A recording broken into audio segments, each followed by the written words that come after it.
Good morning. Welcome back to our social science class session. In the last class we discussed about the steps in the resource planning and we already discussed 3 steps. Did you remember it?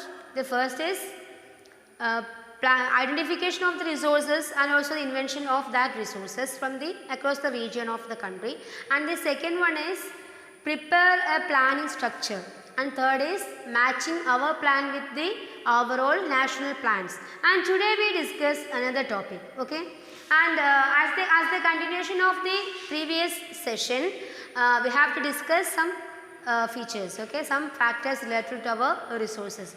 And when we consider India's condition towards the efforts of this resource planning, India made many efforts for the successful method, means successful application of these resource plans. And when we know that the development of any region is depends upon the availability of resources and also the economic conditions, and also lastly the technological advancement of that particular country. So we can say that development of any region, development of a region, that means a country or an economy, anything, okay, that is depends upon its availability of resources, availability of resources.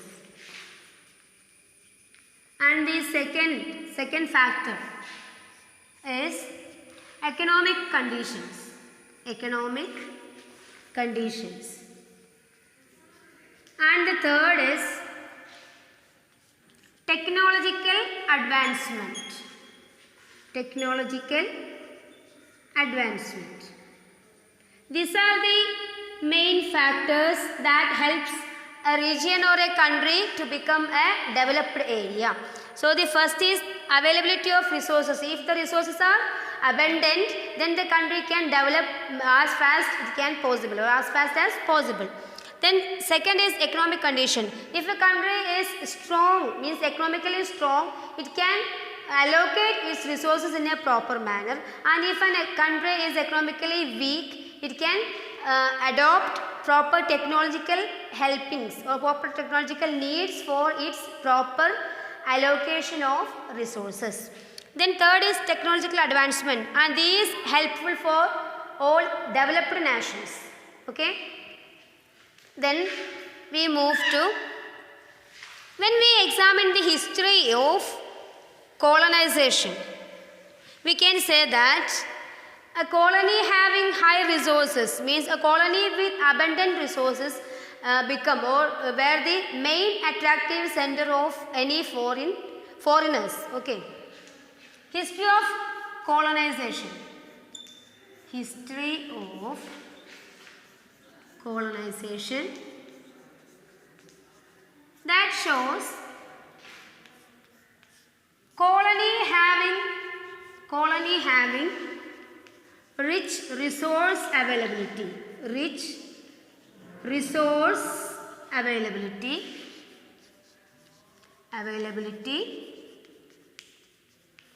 become the main attraction of the foreigners, main attraction of foreigners. Then the second point is, the foreigners were trying to exploit these colonies by using their technological advancement. Exploitation through technological advancement. Whom? The foreigners, through their technological advancement. Technological advancement. Then lastly, they try to establish their supremacy over these colonies. Establish supremacy. Try to establish supremacy over these colonies. Supremacy over these colonies. These are the facts we can obtain when we analyze the history of colonization. the colony having rich resources will be the main attraction of any foreign countries, and they try to exploit these colonies by using their technological advancement, and finally they try to establish their supremacy over these colonies. And today we discuss a new topic, that means that should be exactly related to the sustainable development. Okay,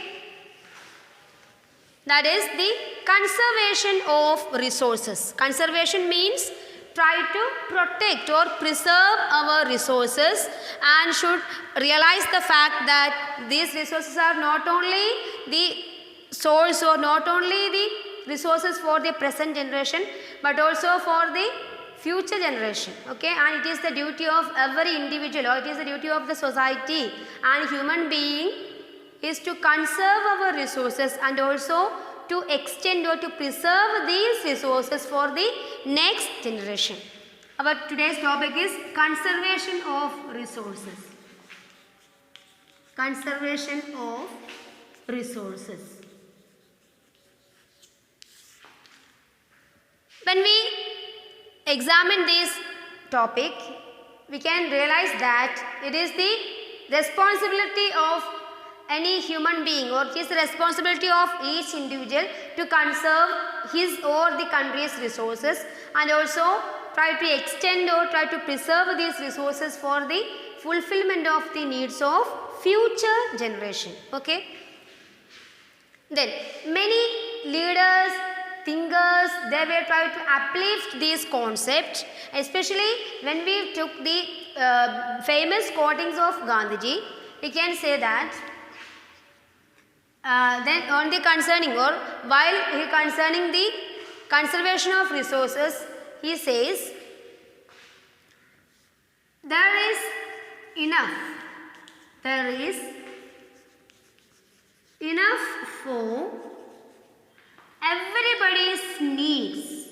everybody's needs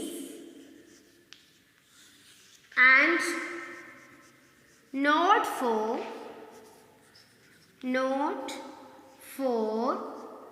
anybody's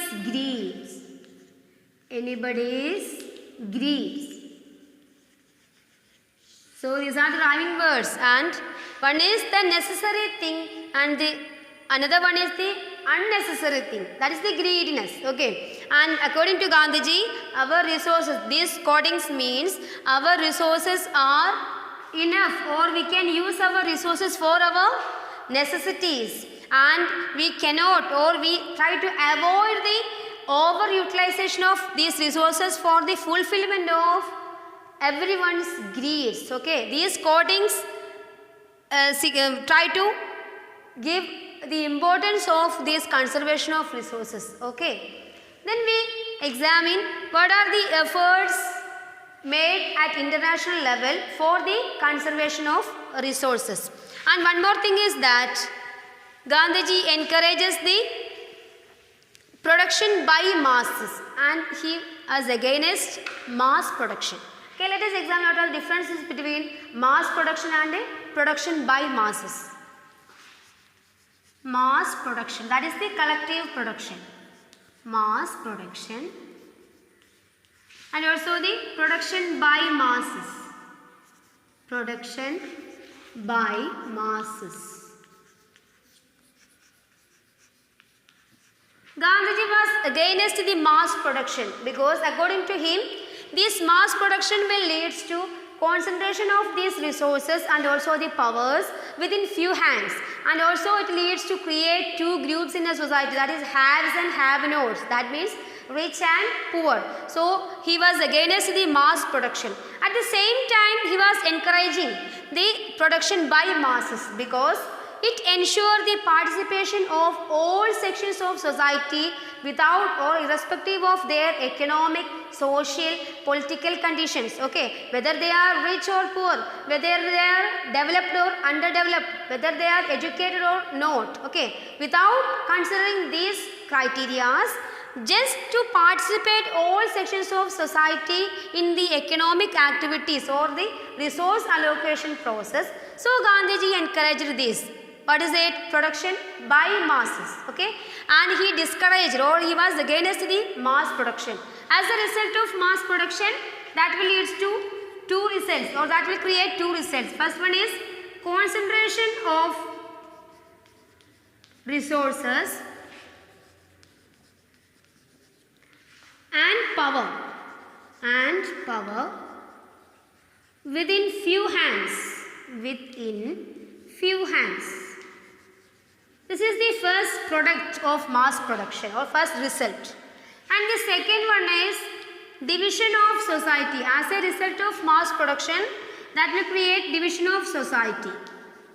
Division of society into haves and have-nots. Haves and have-nots. That means rich and poor. Okay. Then the next, production by masses. This will lead to active participation.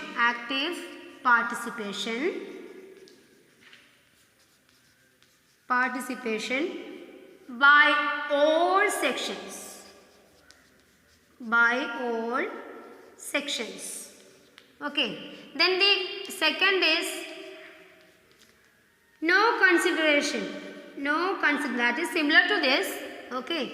No consideration for any criterias. Criterias means the examples for these criterias are education, sex, economic conditions, then status of living. Okay. Any criterias. Okay. These are the two concepts that highlighted by Gandhiji. One is against, means one is avoided by him, and the another one is encouraged by him. Okay. Then we move to next topic, that is what are the efforts made at international level for the conservation of resources. Okay. Efforts made at international level or at global level. Efforts at international or global level.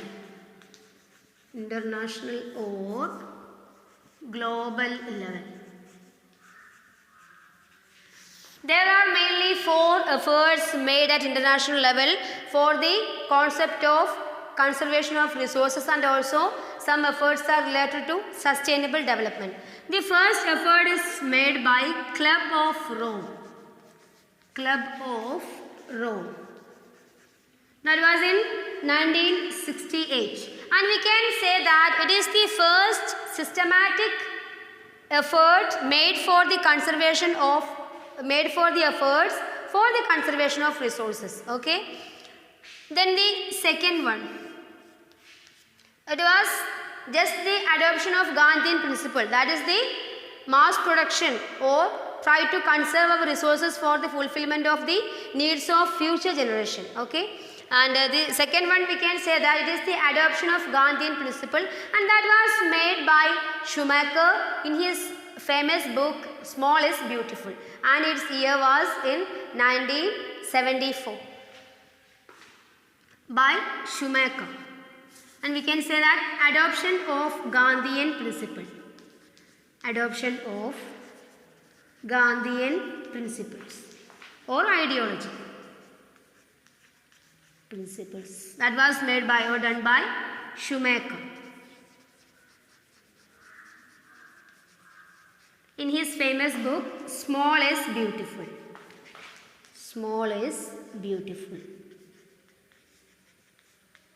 And it was in 1974. And the third effort, okay, is made by Brundtland Commission report, and that was effort related to sustainable development. Okay, that was made by Brundtland Commission report.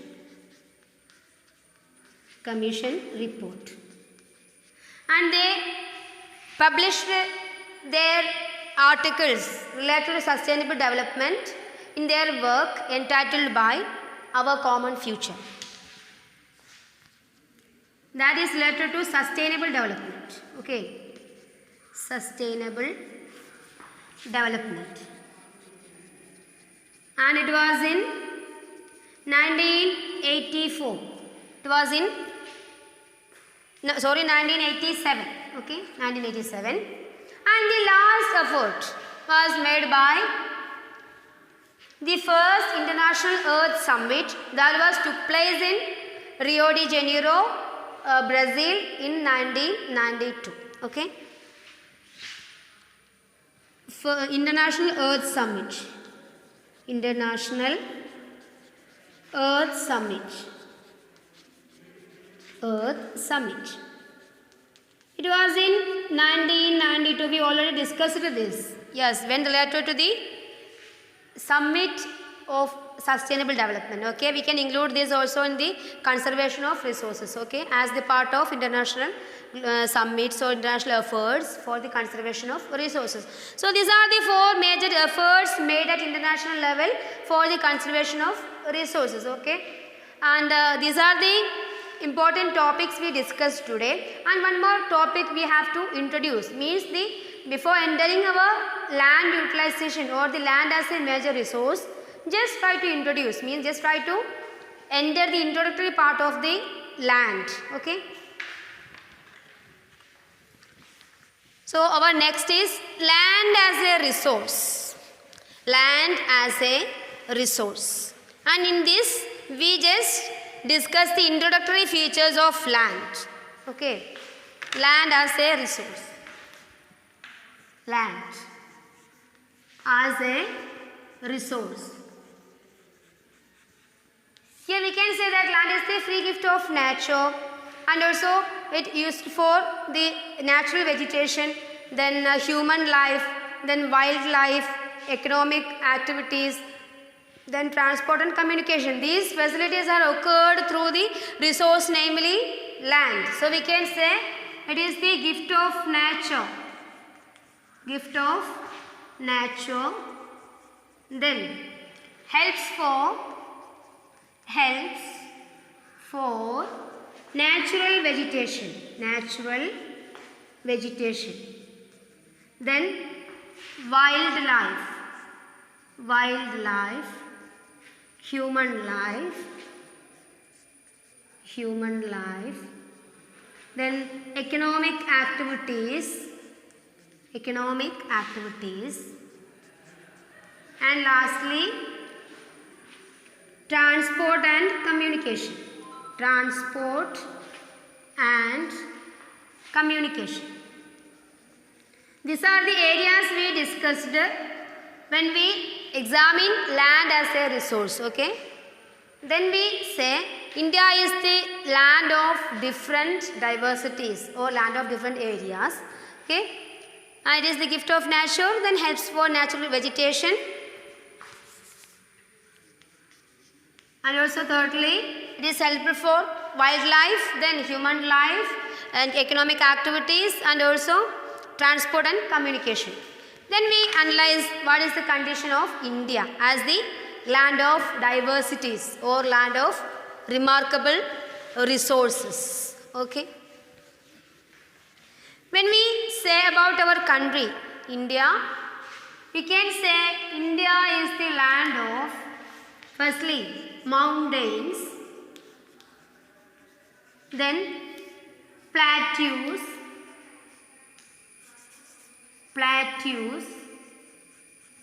then plains, and lastly islands. These are the land structure of our country, islands. When we consider the percentage of different areas, around 30%, around 30% of our land is considered as mountains. 30%. Then remaining 27 considered as plateaus. Then around 43 as plains. Only small portions are concerned with the areas of islands. Okay. These are the introductory facts related to the land as a resource. Okay. Hope all you got the ideas of these topics and go through this in a proper way and try to prepare the notes according to this. Okay.